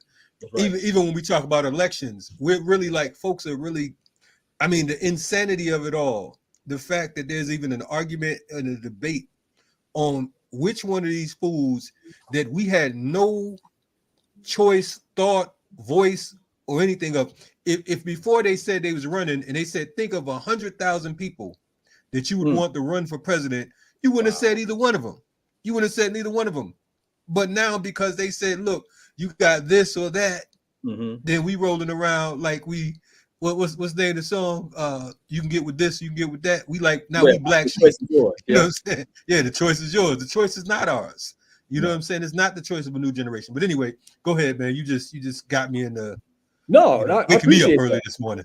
Yeah, no, I appreciate that. And again, like the problem is that these folks have told us that their worldview, that their way of everything is universal. And some of us, for lack of knowing better, perhaps because of ignorance, we accept it. But again, this is also, again, why it's important to have an African worldview. Or at the very least, it's important for us to understand the particularity of the European worldview. Right? If we could just understand the particularity of the European worldview, we might have a more expansive understanding of reality. And again, language, I think, is one of the ways that we can sort of get out from that. Language, I think, is one of those things that it also reinforces a sense of group identity. Remember, Amilcar Cabral, he said that, I'm going to paraphrase that you can assess the readiness of a people for revolution by the dissimilarity of their culture from the culture of the oppressor. That's a profound insight. Part of the problem with us is that we have the worldview of these people. That's the problem. Yeah. We speak their language, we wear their clothes, we go to their schools, we have practiced their religion. Yeah. I think. Go ahead. I was gonna say, like, it would be.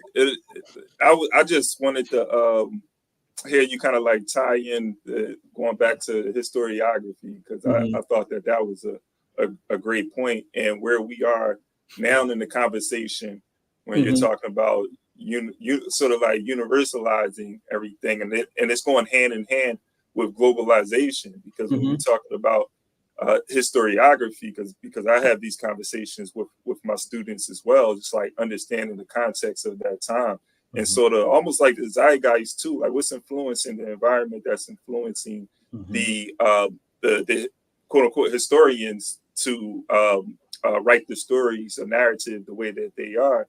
And so when we're looking at nationalism, for instance, the period of nationalism, you have people who are writing nationalistic histories. And for, part of the purpose is to have different groups of people, ethnic groups, religious groups, identify as one people. And, I kind of like joke with them, but in a serious way, tell them like, that's why, you could be black and not have a dime in your pocket, and you identify with a billionaire. Y'all both American, like y'all have the same thing in common. Right. But I think like, when you're talking about globalization, it made me think like, the history that's why these histories had to be written in that way, because of imperialism. It goes hand in hand with the agenda. Let me add on to what Akimba said before you answer, Dr. Kamau, because I was thinking while you were talking, and also in terms of thinking about the book, I've gotten a chance to, get into some of it thus far. And so just thinking about not only the historiography and what role that plays, but also thinking about warfare, particularly intellectual warfare, as Jacob Carruthers, talks about and wrote about, and intellectual maroonage. and how those two things, when we're thinking about, assessing a people's readiness for a revolution, as you mentioned, when we're thinking about politics in today, when we're thinking about clarity, when we're thinking about the historiography, all of that connects back to his ideas on intellectual warfare and what intellectual warfare is and what intellectual maroonage is. And so can you tie your response into with those two aspects? Thank you for that. Yeah. So, again, it's interesting that in the Chicago school, you had this keen focus on historiography going back to the 1970s, which is interesting. And you have, and there's a book that the Association for the Study of Classical African Civilizations published in 97, where it has an update of an essay by Dr. Anderson Thompson. It was basically a revision of an essay that was published back in the 70s, where he deals with historiography. And of course, Dr. Carruthers has an essay in that book where he deals with historiography also. And both of them are talking about historiography. They're different minor differences in terms of like the typological, that how they're organizing or categorizing things. But both of them are dealing with this idea of history as an intellectual enterprise, right? And so one of the things that's very important, and this is the thing, I think this is something that I think becomes important, especially for Black people who are dealing with ideas, right? And again, for Black people who are advocates of revolution, obviously, by the very nature of revolutionary struggle, one has to be engaged with ideas. One of the failures that I've noticed with many Black intellectuals, though, over the years, is that many of us are susceptible. We are very susceptible to ideas, perhaps because of a lack of understanding of the fact that all ideas emerge out of a particular set of historical and social circumstances, right? That ideas are prefigured by the historical and social determinants in which they are conceived of. That is, when Marx developed his theory, his critique of capitalism and his theory of class struggle, this emerges out of the context of industrialization in Western and Central Europe. That the very idea, the type of ideation, that is, the type of thinking he was engaged in, was fundamentally linked to that context. And we see the same thing. This is also the danger of African people appropriating other people's theories of liberatory struggle, because those ideas emerge out of milieus that have nothing to do with us. It would be far more appropriate for us to be talking about Haiti or Martin Delany or the Dismal Swamp or, the Quilombos than talking about, Europe. Well, what does historiography have to do with this? Again, Dr. Carruthers in that essay, of course, in that chapter rather than that book, and I talk about this at the conclusion of this book, of my book. He talks about how, again, prior to the so-called modern era and the construction of universal history by Europeans, or universal historiography rather, had national histories. That was really the dominant form of history, right? And national histories, to Bobby Kemba's point, national histories, were histories that were focused on shaping a sense of peoplehood. It's really what they facilitated. They facilitated people's conception of their peoplehood. This is really interesting, and I think a lot of times, like, people don't even understand this even now. I mean, there are often groups who speak like similar languages or even the same language and just with moderate slight variations, who at a certain point in the past didn't see themselves as a people because they weren't a part of a state formation that put them all together, right? Mm-hmm. So, you all are this group, because that even happened in Africa, in West Africa, you would have that, right? But we all had, these histories, ethnic histories, or if you want to call them national histories, as Dr. Carruthers calls. Again, the importance of this construction of universal historiography. Well, no, Dr. Carruthers argues that even before universal historiography, you had the sort of preconditions for universal historiography in terms of the theological discourses that emerged coming out of Western Asia specifically as it related to Christianity and to some extent Judaism and Islam, where scholars are again attempting to conceive of the history of the world, but wedding them to, again, these religions which have a universal ethos, right? But to be sure, this concept of universal history was not only a way of Europeans interpreting their past, but it was a way of them explaining the present. That is, a way for them to explain and rationalize, their attempted domination of the world. But perhaps most importantly, it was a way of projecting that notion into the future. And so again, what this does conceptually, it orients the people of the world, or the people who are beholden to this idea, to conceive of European dominance as a unquestionable reality.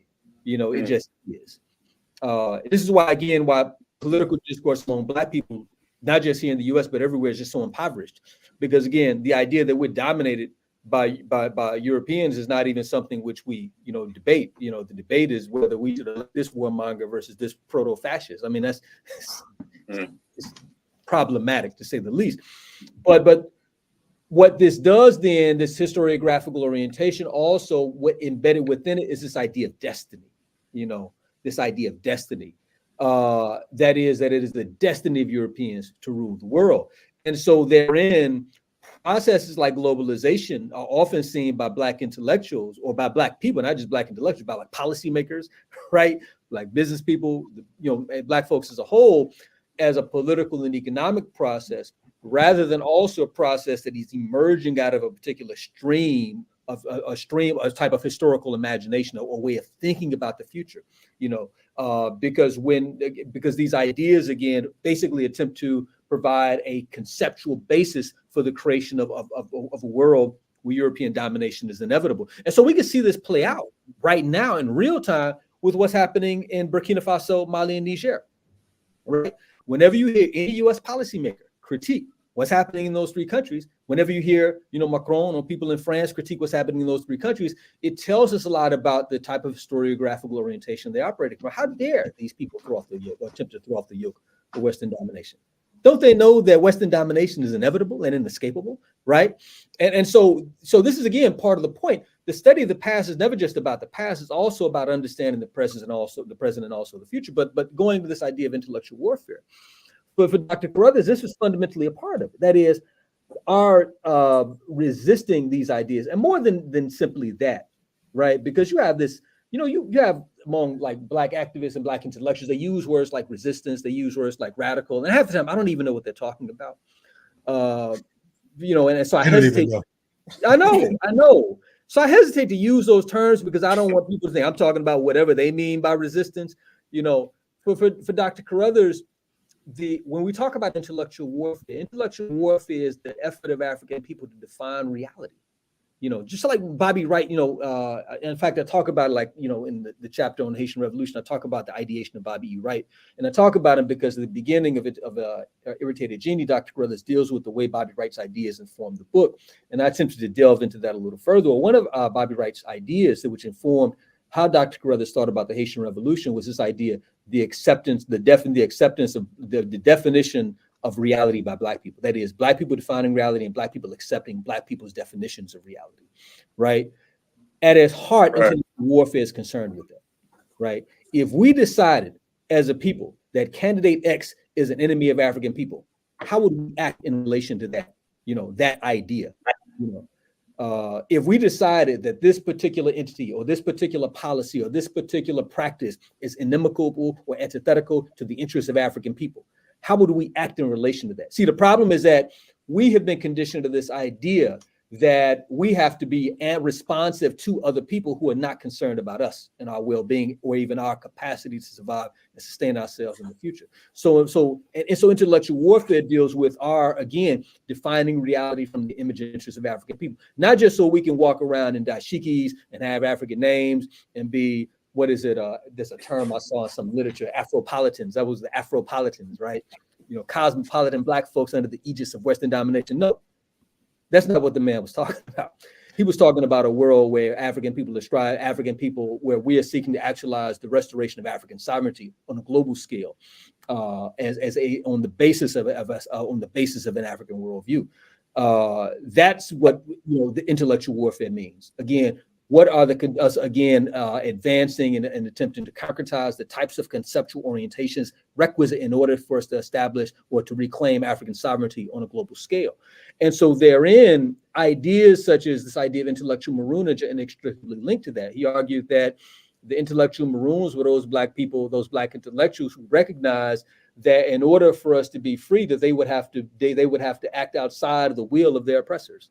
If you look at the Maroons, the Maroons came to a very clear conclusion, a number of clear conclusions. One, they concluded that their oppressors were their enemies. Two, they concluded that in order for Africans to be free, they had to oppose their enemies. Three, they understood that freedom was not just an idea, not an abstraction, like many Black activists and intellectuals would reduce it to today, but freedom was something which required territorial sovereignty, as well as a set of conceptual frameworks that became a basis of reinforcing the people's resolve and methods of resistance. And so the intellectual Maroon is the one who understands those things, and they're the ones who have set themselves to that task. Again, extricating themselves from the system of the oppressor, developing ideas that are fundamental and imperative to our liberation struggle, and recognizing that the totality of the vision of African liberation is one that requires the transformation of the physical reality in which we live, not just talking, not just doing all the stuff that people say that we should and can and focus on, which has no capacity to transform the material conditions under which we live. Absolutely. And connecting to that, Kalanji's like, I don't know if you wanted to say something, Kalanji. I see him like, oh yeah. You know, he's taking notes. No, like, I'm over here. Yeah, I'm taking notes like Kimber. There we go. No, hey. I'm learning from me, Kimber. Anyway, no, I'm just sitting here, just just to me, we're never amazed at their levels of treachery. I think that it just, it's just it's like a rewind every time we think about it. Just the fact that they have this serious mind control. And I was talking to some young folks the other day, and one of them was like, yeah, man, they was talking about cultural appropriation, right? And they was talking about, oh man, these white folks over here trying to dress like us. I'm like, what are you talking about? We dressing like them. You understand? You know what I'm saying? So because you put your logo on a t-shirt and the fabric came out of China and the print came out of Europe, then it's an African t-shirt. You know what I'm saying? Because you put Black power. You wear it longer. Yeah. Your pants are a little bit more baggier. Yeah. So it's just like the level of insanity is. So you talk about Jim Jones. Jim Jones ain't got shit on them because they're the they're the original Jim Jones. They the OJs. You know what I'm saying? They made it happen way before Jim Jones came in the scene. All he did was mimic what they were doing. But they didn't even have to give us Kool-Aid. They just said, look, here's what you want. This is what you believe. You know what I mean? So I'm stuck on that. And I'm very appreciative of this conversation because, again, thinking back to when you were saying that, back in the day, you had folks that was afraid to say that they were Black and they would say people of color. Now it's cool to be Black. Now they're afraid to say that they're African. There's so many so-called Africans on these quote unquote YouTube streets right now that the only time they're going to speak about Africa or the only time they're going to claim Africa is when someone in Africa does something profound. They might mention what's going on in the Sahel, but they're not identifying with Africans or African culture. In fact, it's safe to say that the most African they're gonna be is African American, if that. You know what I'm saying? It's like the word African right now is like, you went from the quote unquote jungle thoughts to right now they're gonna look at you a certain way because I can't say I'm African. So I'm kind of just like I said, or when Dr. Rashid come around, everybody African now. Everybody African. They put out their dashikis. You know what I'm saying? Yeah. Especially the guy between Natasha and Kalanji. We ain't gonna name no names. See how they treating me, right? I think when you connecting to what Kalanji was saying and to a question that I had also from chapter 1 of the book, especially because I do so much work around education and knowing that Jacob Carruthers had created an institution in which you can bring African-centered education into the community, but also into the public school system where we know a lot of our youth are, and thinking about the conditioning, how education, when we're talking about politics or politics like Imam Jamil Al-Amin, H. Rap Brown was saying, politics, without bloodshed.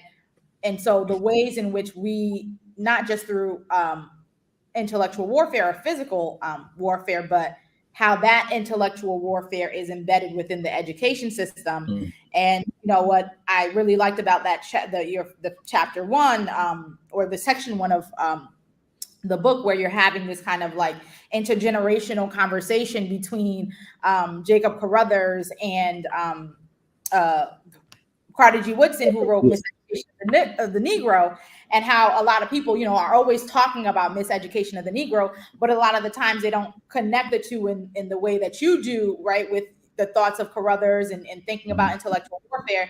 So can you talk and, you know, a little bit more about, or just, you know, so people can know, and you know, being excited about getting the book and getting to, you know, delve further into conversation about education, its role, especially thinking about African education, and how we use that and how it's also used against us, how we can use it, and thinking about the way that Carruthers and Carter G. Woodson are talking about, but also how is it used against us that affect us negatively. It's interesting you say that.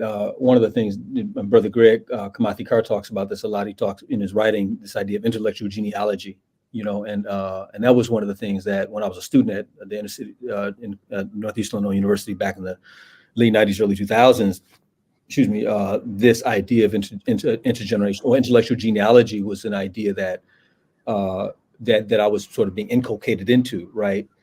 Because one of the things that was interesting about Dr. Carruthers and Dr. Anderson Thompson, they would talk about 19th century Black thinkers. And that was like my introduction to that, you know, Martin Delany and these other folks, David Walker and so on. So part of what I attempt to do in that piece is to deal with the intellectual genealogy. You know, for Dr. Carruthers, there were a number of ideas, you know, he was carrying forward a number of genealogical traditions, right? Certainly one of those genealogical traditions was the one that emanated from Carter G. Woodson and Woodson's critical analysis of Black education. And one of the tragedies I see among, you know, again, many Black thinkers today is that we don't believe in intellectual genealogy. We intellectual orphans. You know, we're content with being intellectual orphans, you know, so we cut ourselves off from this stream of Black thought, right? And we just, you know, become the foster children of Europe, which is bizarre to me that people, anyway. So one of the things that I think Dr. Carruthers attempts to do is, you know, of course, Carter G. Woodson, for those who don't know, he advanced this really profound thesis where the process of socialization, which traditionally called education, Woodson dichotomizes into two components, education and miseducation. So education is a thing which is really empowering. It's something which gives you the capacity to shape your destiny, to empower your community and the like. Miseducation, however, is a process whereby your mind is appropriated, your mind is colonized, and you become an instrument for European domination. And so he wrote that book, you know, Miseducation of the Negro, talks about the Black intellectual elite and how they were subservient to the interest of Europeans, you know, to the interest of whites in this country. And of course, we can extend this to the world. Well, one of the things that Dr. Carruthers does in his own, you know, writing about education and his writing about his critiques of Black intellectuals, of course, he recognized that Woodson was correct, that indeed that the mainstream education in this country is focused on capturing Black intellectuals and making those Black intellectuals the instruments of European domination. This is why I like, you know, this absurdity that we see again every election cycle, where Black people are trotted out before us, and you know, we're supposed to vote for them, I guess, because they're Black people, without dealing with, you know, which is often the obvious reality that these people are instruments of Western domination, of European domination, both domestically and abroad. But that's perhaps a discussion for another time. But Dr. Carruthers said that, well, the problem here is that Woodson's analysis applies to the elite. The question is, what does this system of education in the United States and Western countries generally, what does it do to the Black masses? And he argues that there's another process happening, which is the process of de-education. In some earlier writings, he refers to it as diseducation. De-education is a process which is focused on the enfeeblement of one's mind, right? It's kind of like, I don't want you to be a runner, so I find you when you're a little kid and break your legs to make sure you will never become a runner. You will never be faster than me, right? I'm attempting to impede your capacity, to impair your capacity to achieve your full physical condition, your full athletic condition. Well, he argued that what Western education does is it impairs our capacity to develop the type of critical consciousness that would otherwise enable us to liberate ourselves. The de-education then of the masses takes the consequences, I should say, of the de-education of the masses is that we often have a limited understanding of certainly our own history, or a limited understanding of history in general. We often have a limited understanding of how the world operates and our place in this broader world. And you can see the examples of this all over social media with, if you look at just the very bad takes that people have on things, whether it's geopolitical situations or whether it's situations in terms of the interrelations of different, African groups in the West, and so forth. But he argued that de-education was focused on constraining the conceptual capacity of Black people. So again, miseducation is focused on, on really the assimilation of the Black elite into the system of European domination, but de-education is focused on on constraining the conceptual capacity of the Black masses in order to make them more manageable subjects. For him, he argued, of course, we needed an African-centered education, and I think this begs the question of what is an African-centered education. And again, I think one of the challenges, and some of this may have to do with people presenting the ideas in a very superficial manner, because again, for people like Carruthers, things African-centered have deeper implications than us simply calling them Swahili names, for instance. But it's based on, or it's grounded in these things resting upon a conceptual framework that is African, that is unambiguously focused on African liberation, and thus operationalizing a process of socialization focused on what Anderson Thompson would call a grand vision of the future for African people, right? And that grand vision is not a future where we live under the aegis of what European domination. That's not a grand vision of the future of African people. That's a grand vision. That's the grand vision of the future that Europeans have that some people are rushing to participate in. And so an African-centered education is education, again, that's focused on giving us, on equipping us to shape the world, to reshape the world in our image and interest. The challenge for Dr. Carruthers was that in order for us to conceive of this, we have to create institutions. And one of the things, if you look at just the history of African people in this country since the 1970s, of course, in the 1970s, you had the flowering of independent African-centered schools. Many of these schools grew out of the Black Power movement. Many of them were shaped by the various, discourses of the day, whether it was Kawaida or these ideas pertaining to cultural nationalism or other schools of nationalist thought. In Chicago, at one point, you had 8 African-centered schools. I knew about 2 of them. I didn't know there were 8. I mean, it's amazing to me. Like at some point in the 1970s, there were 8 schools. By the time you get to the 1980s, I think only 2 of them were operating. New Concept Development Center in the Shule ya Watoto, which is Baba Hannibal School. The other New Concept Development Center, that's Haki and Safisha Madburi School. And today, of course, there's only New Concept Development Center. And so one of the challenges that we have faced in the last several decades is just our ability to sustain institutional formations has been a key challenge. And I think this necessitates that we think about institutional formation, that we think very creatively about institutional formation. One of the things that I think many of us have not adequately accounted for is the fact that we are attempting to liberate ourselves within the context of within the context being some people say an internal colony, right? We're attempting to liberate ourselves within the context of this colonial or imperial system itself. And this creates profound limitations in terms of our capacity, because we're faced with a system that's constantly waging war against us. And so the point is that he recognized again the importance of us having an African-centered education, but for him that an African-centered education was not just an education that equipped people with a sense of historical knowledge. That was a part of it. It was also a system and orientation towards education that would equip people with the technical skills and knowledge focused on our becoming self-sufficient, that is, sovereign people. So, for instance, if we put this in the context of what's happening right now, we know, for instance, many of our communities, if you take the Caribbean, for instance, or coastal regions of the United States, because again, the majority of Black people in the United States reside in the southeastern part of the United States. This is also the region of the United States that's most likely to be impacted by things like hurricanes and the type of flooding and wind damage that comes as a consequence of that. Well, then African-centered education ought, beyond giving, in addition to, I should say, giving us a sense of who we are as African people and grounding us in our historical awareness and grounding us in the values and practices and traditions of our ancestors and restoring a sense of community and communality that informs how we think of ourselves in relation to one another.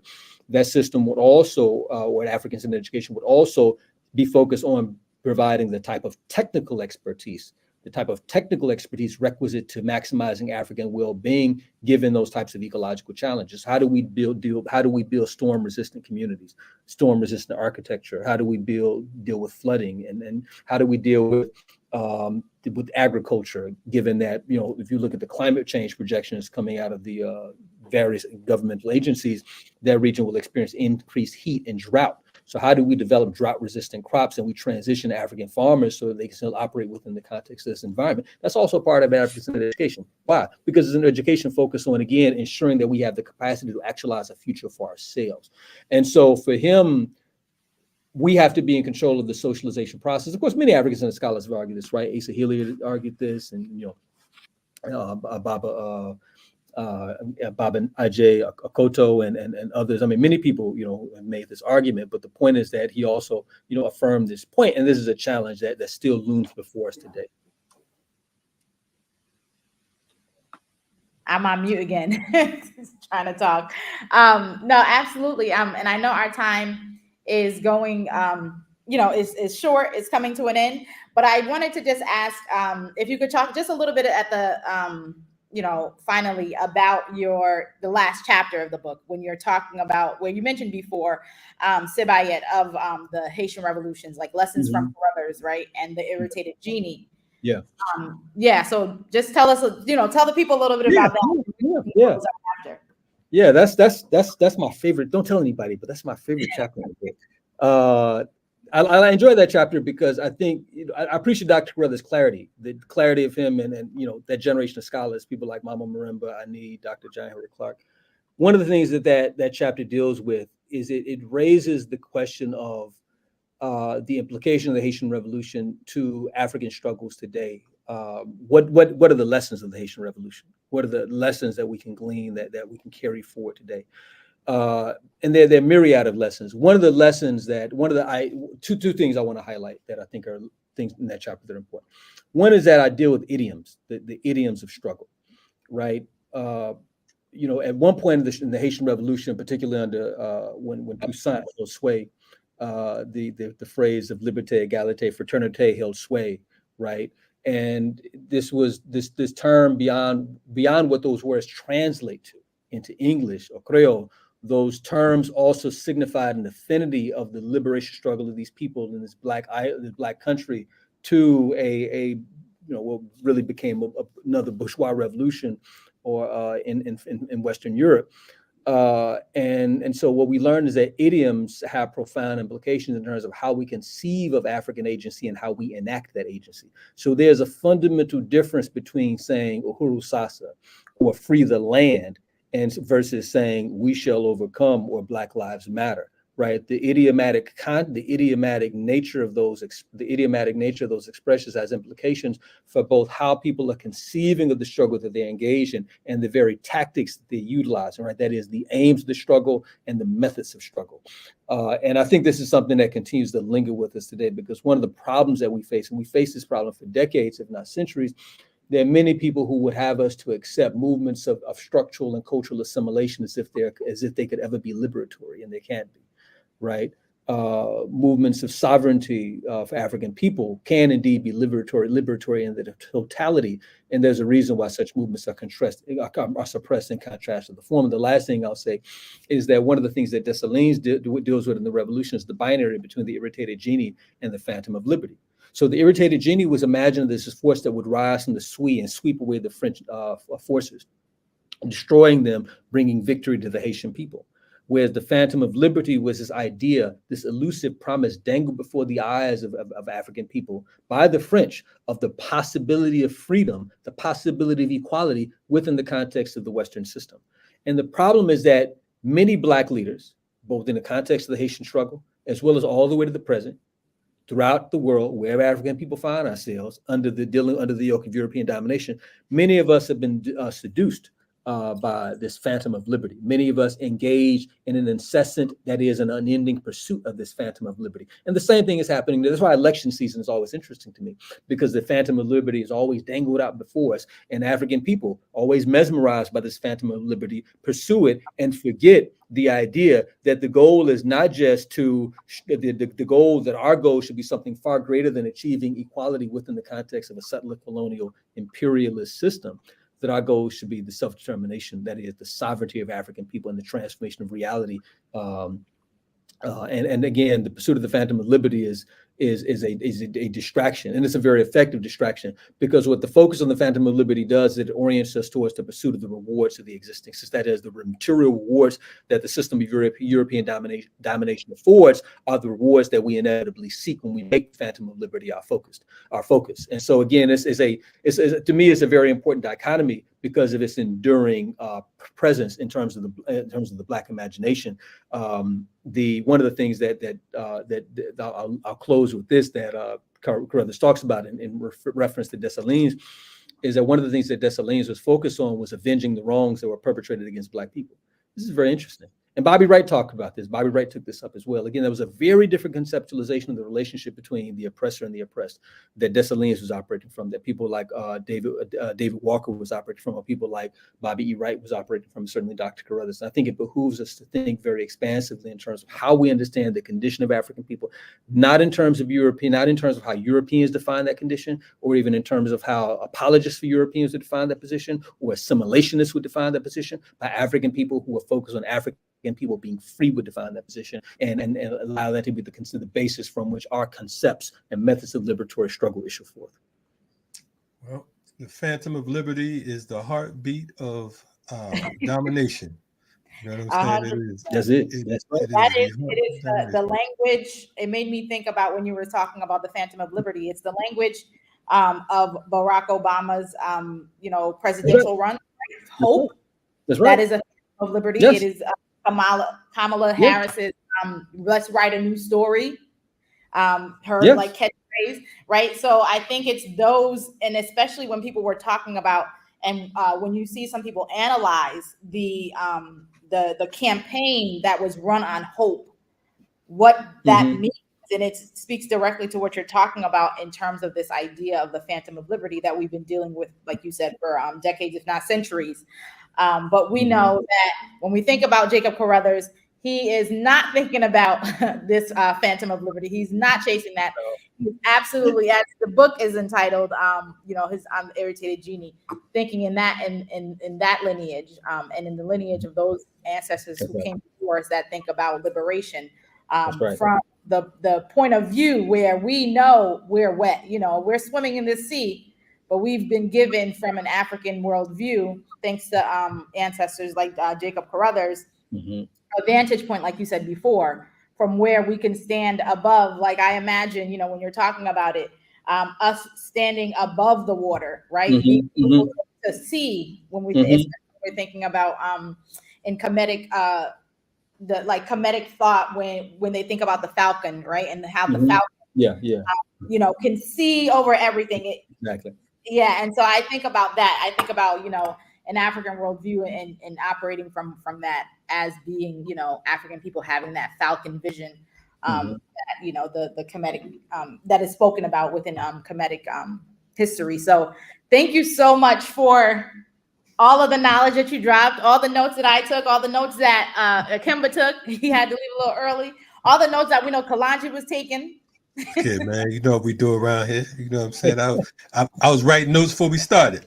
No, and I definitely, brother, I appreciate you dropping through, and we got to have you back on sooner. You really need your own damn show because right, exactly, I agree. This needs to happen. So if you ever consider that, we have an open door for you here. Oh, appreciate it. Thank you. Yes, sir. But I also want to say, man, because I'm listening to Natasha talking about the fish not knowing is wet. I feel like we're swimming in our ancestors' blood. We're not even swimming in the water. You know what I mean? It's just we don't see it. You know what I mean? We have to, if we put one of those lights that they use when they're doing when they're coming in with forensics and whatnot, we see our ancestors' blood splatter. Splattered all over us. And and you know, when you talked about and I think about, you know, not being cut from that cloth. You know, I think about George Jackson talking about reparations in blood. You know what I mean? So I think the thing is, and we can go on and on. Malcolm, a revolution is bloody. I think that that's the part that we fear. It's gonna be a phantom of liberty until there's bloodshed. And we hate to, you know, as the Ruber points out, we have to, you know, there has to be on both sides. You know what I mean? And the thing is, we're so accustomed to being victims. And it's like it's like Novocaine, we're satisfied with being displeased until something you said earlier, you said something about to a great extent, forgive me, I'm a paraphrase, but you know, you talked about if we knew that these folks were enemies, would we be voting for our enemy and so on and so forth? The whole system itself, we already know it's our enemy. That's so right. The thing is, it's like the whole NFL thing with what's the boy name? Colin Kaepernick? Yeah, with Kaepernick. All that was cap because we know that, you know, it was cool for the moment. Everybody, we're gonna boycott the NFL. And I think folks might have won a whole 2 games. And then all of a sudden boycott the NFL. with the whole 2 games, and now we forgot about it. Jay-Z's back. You know what I'm saying? Get a few performers, entertainers, kill that noise. You know what I mean? But we're gonna win in spite of ourselves. Definitely appreciate you you know, raising it up. Thank you. And again, Sante Sana to both of you for having me here. Definitely appreciate, you know, the opportunity to come on and talk about the book and as well as Dr. Carruthers' ideas. Right on. We appreciate you, and we're glad to get Kimber off the platform too, man. You know, he I don't know, he got the Holy Ghost here to get up out of here. No, I'm just joking. I know he had, but definitely we appreciate you, and stay on the right side, and let us know if you need anything, brother. For sure, definitely. Thank you. Right on. Yes, Make and sure I you all want to pick just that book up one more time. So make sure you all, you know, cop the book. I think this is like, and I haven't gone through the whole thing yet, but I will.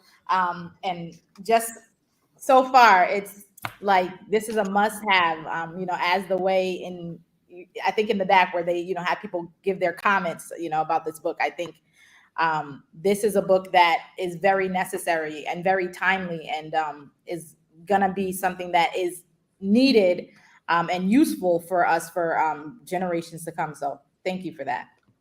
I got to get it if Natasha co-signing, because she's gonna be going through chapters in a couple weeks. Yes, brother. What does it say on page 17? she gonna be like the Israelite homies on the corner. Read.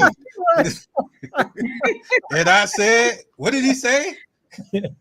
Anyway, shout out to the fam, man. Don't mind me, man. I'm awesome. But no doubt, brother. Stay safe, man, and we will see you soon. Yeah, same to you all at BB4DA.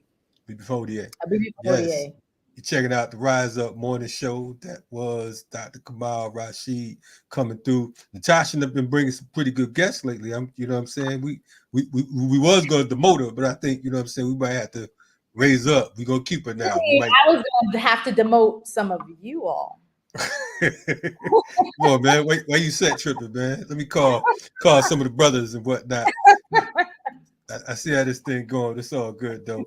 Definitely great show. I didn't plan on being on the whole morning, but they kept me hostage and whatnot. So, you know, it was worth it, you know. So I'm gonna give it that. Make sure y'all go get the book. What's the name of the book, Natasha? The name of the book is Jacob. Hold on, let me just pull it up real quick. So man. Listen. It's Jacob H. Carruthers and the Restoration of an African Worldview, Finding Our Way Through the Desert. No doubt. Okay. It was a long title. You know how we do. My age and better. It's got to be like, you know, 4 sentences, but you get the message. That's what you need to do. Y'all need to learn how to read. Some of these cats, they don't want to read. They just want to watch YouTube videos all day. Don't be sitting there watching me all day. Read. Anyway, we appreciate y'all coming through the Rise Up Morning Show. Stay tuned. It is Friday, Freedom Friday. We'll see you again on Tuesday. It's a number of different shows you can catch up on the platform, so make sure you check that out. Also later on today, you can catch the latest issue of Afro Pick So make sure you go check that out. It's a pretty good joint. We about to be out. We're gonna leave them with something. Natasha, you got a video, something you want to leave folks before we break out? We can let this play. One of our amazing interns made this still for us, so I think we can leave them with that and Let's let it do play. it. What's our amazing intern name? Let's give it a shout out. Efamina. Shout out to Efamina. Shout out to Efamina. Efamina, welcome to the platform. This is Efamina's debut. Let's go.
Sometimes the riot is a quiet one.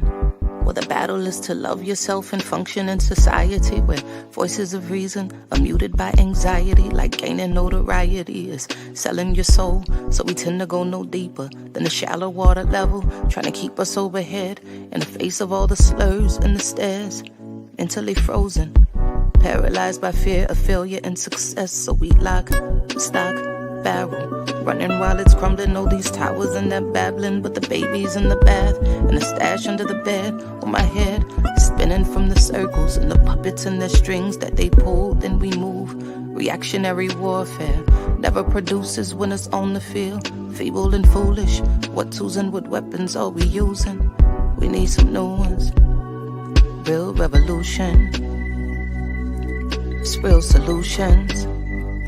Well, we've taken on the ways of the ones who conquer with their guns and religion and division. Got my inner me looking like my enemy. Real revolution. Well, my inner me, really a mirror for the galaxy. New time, brand new paradigms, new contracts to sign. They thought that this would all be televised, though it's happening right before our very eyes. It's on the inside, with their guns cocked. When that rock drops, standing on the rooftop, praying that the mountaintop can live inside the valley. People tell me the reward is somewhere off in heaven, like heaven's only in the sky. Like chariots are swinging, like God is something separate from yourself, from your wealth, from your lover, from your neighbor. Oh, your savior is coming in your own name, coming with the face the same. Real revolution, it's real solutions. Well, we've taken on the ways of the ones who conquer with their guns and religion and division. Got my inner me looking like my enemy. Real revolution, where my enemy is really a mirror for the galaxy.